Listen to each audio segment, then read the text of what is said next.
안녕하세요. 경영지도사를 연구하는 경영지도사입니다. 안광호 교수의 마케팅論 8판, 이번에는 5장 소비자 구매 행동의 이해에 대해서 살펴보겠습니다.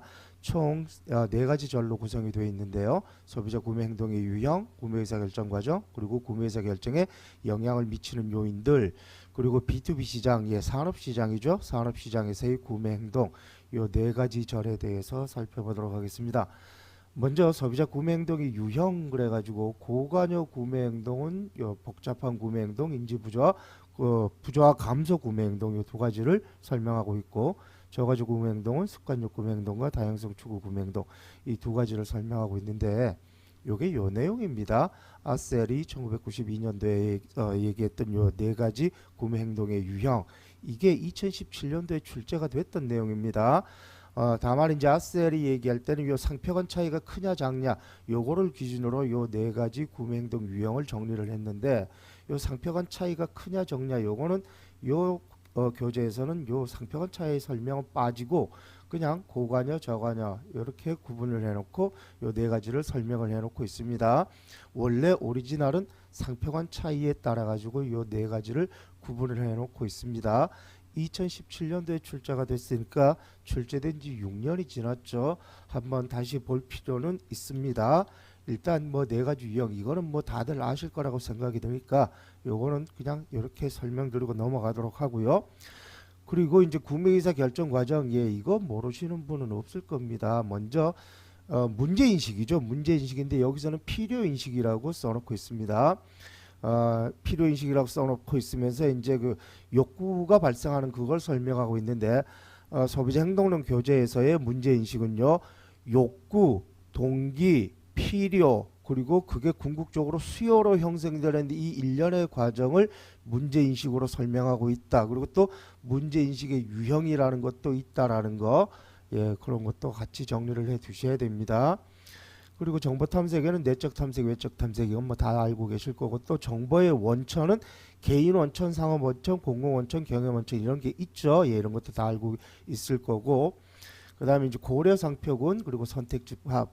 선택 집합은 최종 대안 평가를 위해서 2~3개로 압축시킨 게 선택 집합인 겁니다. 그리고 이제 고려 상표군은 다 아실 거고, 환기 상표군 얘기는 빠졌어요.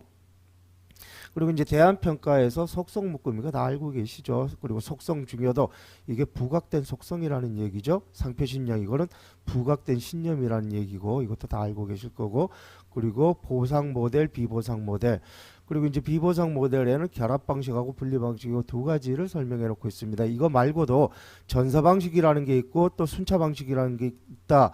그것까지 다 알고 정리해 놓고 계셔야 됩니다.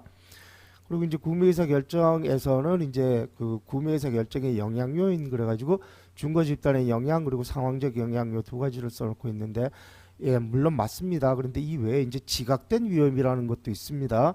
그것도 같이 정리해 놓고 있어야 되고요. 그리고 이제 구매 후 행동에서는, 원래 이제 구매 후 행동은요, 먼저 만족했느냐 불만족했느냐, 그리고 만족했으면 뭐 상관이 없는데 불만족하면 먼저 인지 부조화가 생기죠. 그리고 인지 부조화가 생기고 그거 해소가 되면 되는데, 해소가 안 되면 그 다음엔 또 귀인 행동이 발생을 합니다. 그리고 귀인 행동을 통해 가지고 내적으로 귀인을 하면 다행인데, 그게 또 외적으로 귀인하면 그때는 불평 행동이 또 발생을 해요.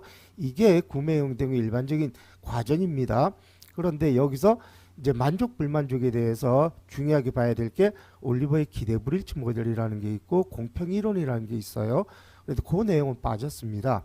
그러니까 일반적으로 만족 불만족 내용만 이제 써놓고 있고, 인지 부조화는 써놓고 있어요. 그리고 인지 부조화를 해석하기 위한 합리화 과정을 거친다라는 내용을 써놓고 있고, 그 다음에 귀인 행동 내용은 또 빠졌습니다. 다만 이제 불평 구조는 일어날 수 있다라는 내용을 써놓고 있어요. 어쨌든 간에 이제 뭐 충분히 다 설명을 해놓지는 않겠죠. 물론 이제 소비자 행동론 교재로 가면은 아주 자세하게 다 들어가 있지만, 여기서는 이제 마케팅 관리론이죠. 이거는 마케팅 관리론에 나와 있는 내용이기 때문에 뭐 이제 간략하게 이렇게 써놨다라고 보시면 될 것 같습니다. 때문에 이거는 그냥 러프하게만 이렇게 써놨구나라는 걸 보셔야 되고요. 진짜 중요한 거는 소비자 행동론 교재를 따로 보면서 그 소비자 행동론 교재 안에 있는 내용을 가지고 정리를 하셔야 됩니다. 그 다음에 이제 구매의사 결정에 영향을 미치는 요인들 그래가지고 원래 소비자 행동론 교재를 보면 구매에서 결정에 영향을 미치는 요인들, 그래서 개인적 영향 요인, 사회적 영향 요인, 그리고 상황적 영향 요인, 이렇게 크게 세 가지로 구분을 해놓고 있습니다. 개인적 영향 요인의 가장 대표적인 게 개성가치 라이프 스타일이에요. 이게 개성하고 비슷한 내용이죠. 개성가치가 결국 성격과 자아, 이게 개성가치일 거고, 라이프 스타일 써놓고 그 외에 이제 나이, 생애, 주기, 단계, 직업과 경제적 상황. 예, 이거는 이제 인구 통계적 그 배경이죠. 인구 통계적 상황이고, 이제 개성가치 라이프 스타일 뭐 이거 비슷하게는 써놓고 있습니다. 그리고 보통 이제 사회적 영향 요인에는요, 중거 이 가족도 중거 집단에 포함이 됩니다. 그러니까 중거 집단 그러면은요, 가족, 친구, 동료, 이게 다 중거 집단이에요.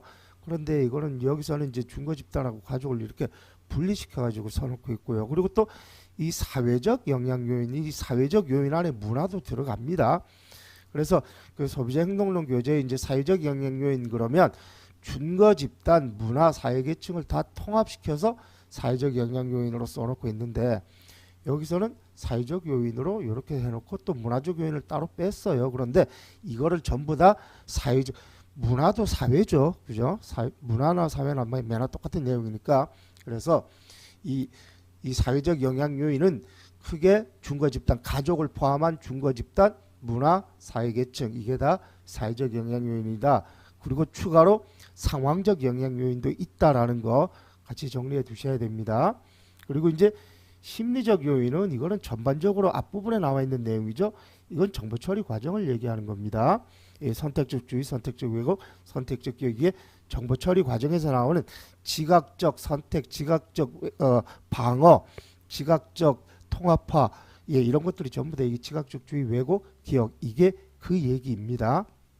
그리고 여기서는 이제 학습 그래가지고, 우리가 보통 학습 그러면 인지적 학습, 행동적 학습, 이제 그렇게 많이들 알고 있는데, 이 교재에서는요, 학습 그러면 일반화, 차별화, 이 두 가지로 설명을 해놓고 있어요. 그래서 이게 무슨 내용인가 봤더니, 예를 들어서 이제 아반떼를 구입을 했는데 만족을 했다 그러면 다음에는 똑같은 현대차인 소나타를 살 가능성이 높아진다. 그거를 일반화라고 해석을 하고 있고, 이제 아반떼를 사서 이제 만족하고 타고 다니다가 소나타 대신에 K5가 더 좋다고 인식을 했다라고 하면 그걸 또 차별하다라고 해석을 해놓고 있다.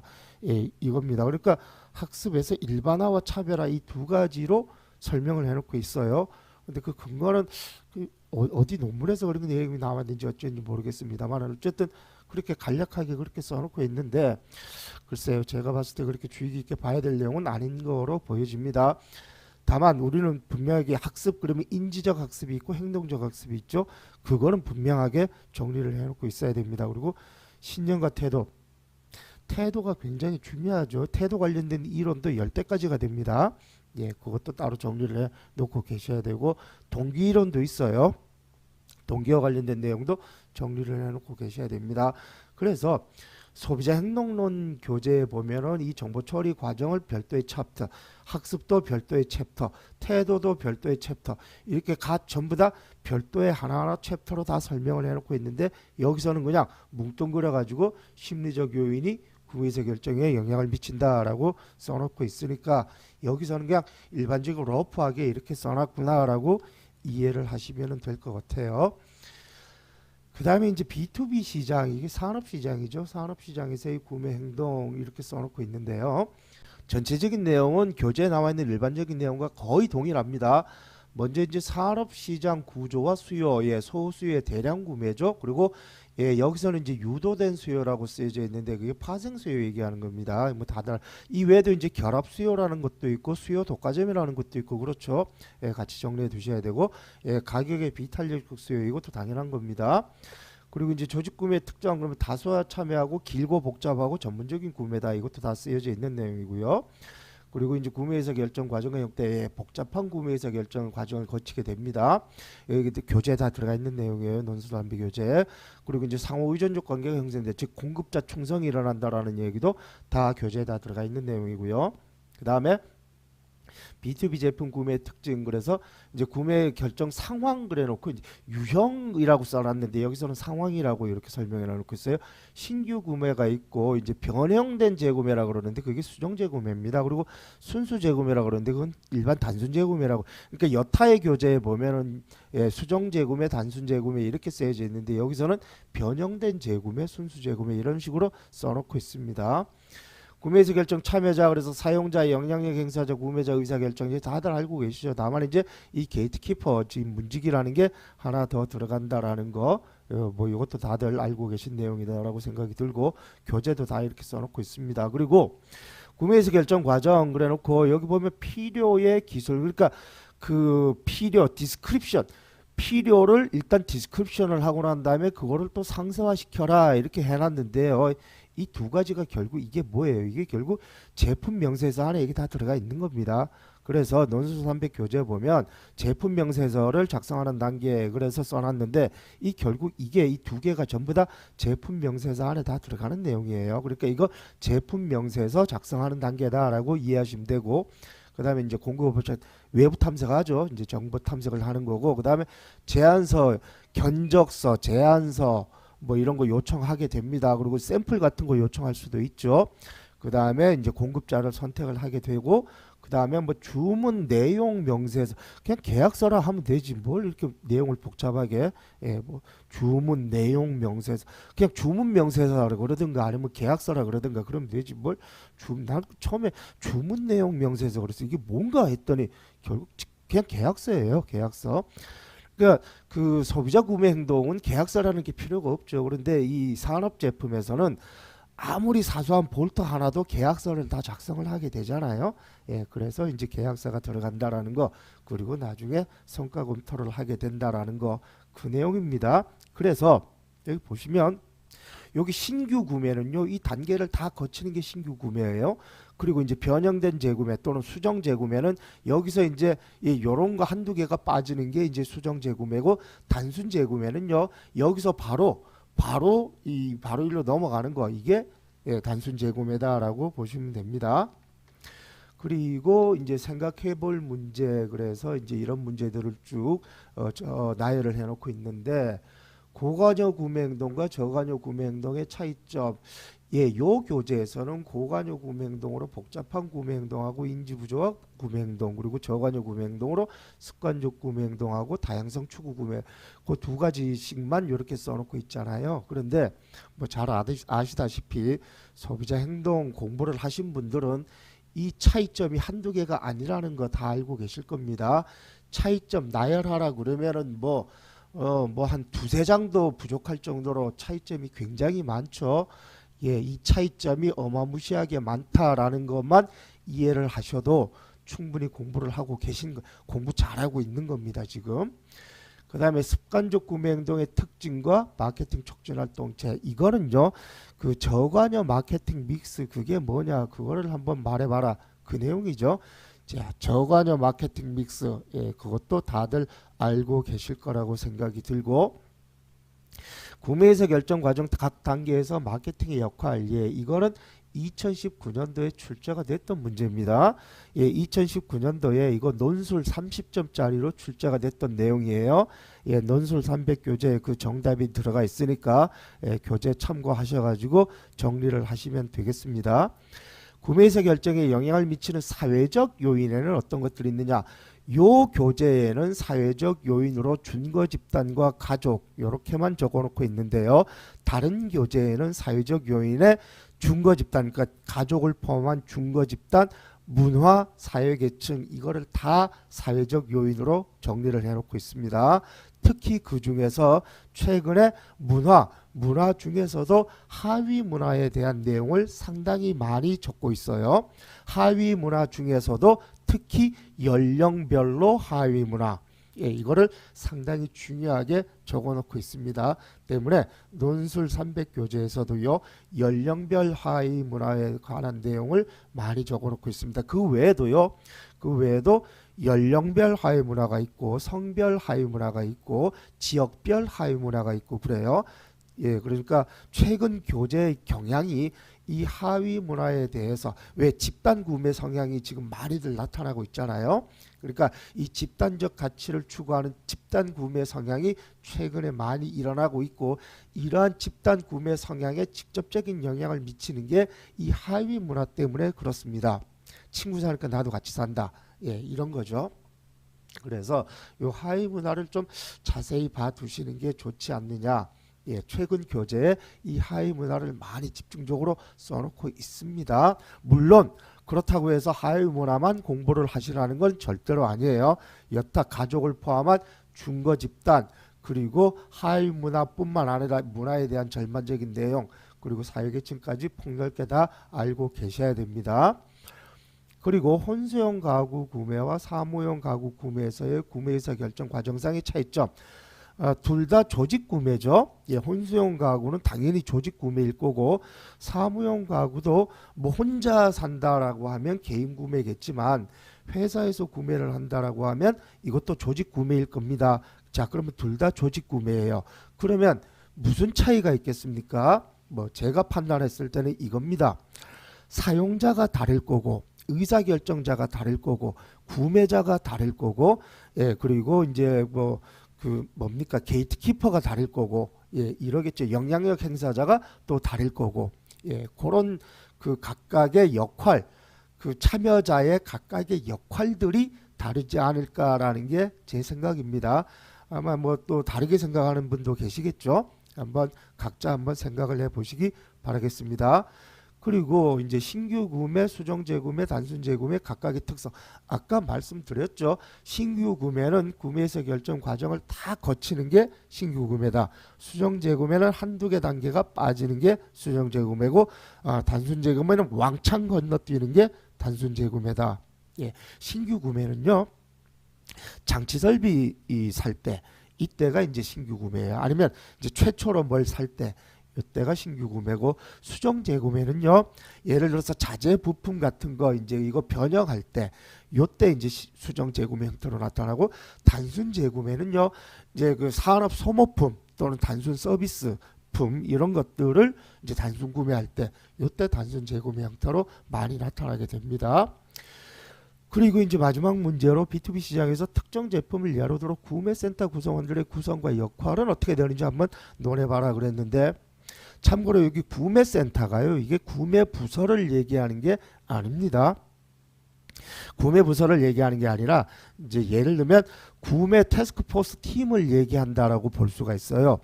예를 들어서 어떤 장치나 설비를 구매를 한다라고 하면 구매 부서에서도 당연히 참여를 할 거고요. 재무부서나 회계부서도 참여를 하겠죠.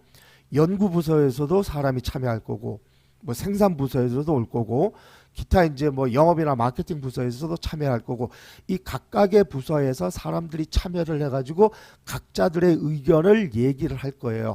이게 구매센터다라고 보시면 됩니다. 예, 그러니까 구매센터는요, 이 산업마케팅에서의 구매센터는 구매 부서를 얘기하는 게 아니라 각 부서에서 이 구매에 참여하는 전문가들로 구성된 그런 태스크포스 팀 같은 것들이 구매센터다라고 보시면 됩니다. 따라서 그들의 구성은 어떻게 되겠어요?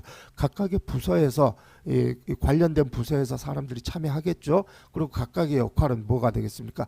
각각 부서에서 추구하는 자신들의 목적에 맞는 그런 역할을 수행을 하겠죠. 예를 들어서 연구소에서는 뭐 최고의 성능을 보일 수 있는 그러한 그 스펙을 요구할 거고, 뭐 생산부서에서는 최적의 효율을 보일 수 있는 그런 스펙을 요구할 거고, 구매부서에서는 가격이 저렴한 거를 요구할 거고, 또 재무부서에서는 뭐 예를 들어서 뭐 이렇게 이제 그 뭐라 그러죠? 내용 연수를 고려해 가지고 뭐 가장 뭐 아이디어란 뭐 내용 연수상에 뭐 어쩌고 저쩌고 뭐 이런 걸 또 고려할 거고, 각각의 자기 부서가 추구하는 목적에 맞는 그러한 그 뭐 이제 구매 그 목적에 맞는 그런 요구를 하게 되겠죠. 그것들이 각각의 역할들이 될 겁니다.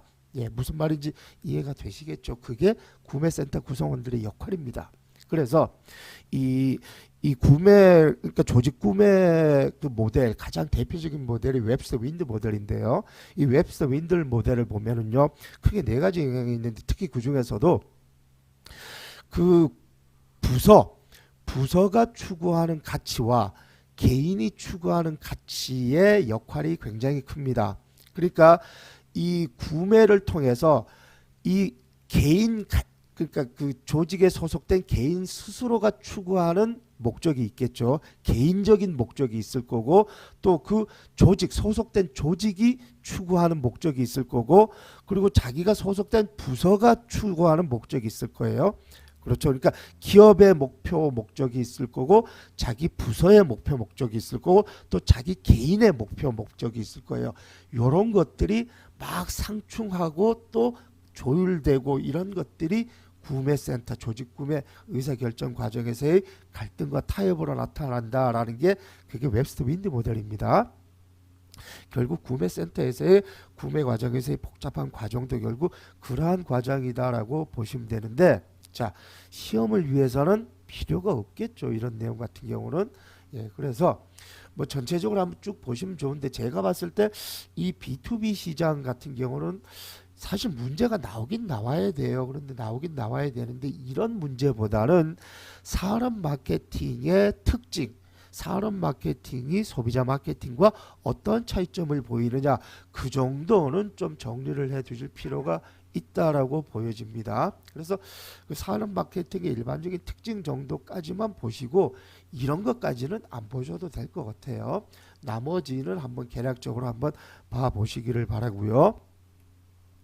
이렇게 해서 이번 시간에는 이제 소비자 행동론 관련된 내용을 개략적으로 살펴봤고요. 자, 다음 시간이 이제 본격적으로 엑기스가 되겠죠. 다음 시간에는 STP에 관련된 내용을 한번 살펴보도록 하겠습니다. 시청하시느라고 수고하셨고요. 다음 시간에 또 찾아뵙겠습니다.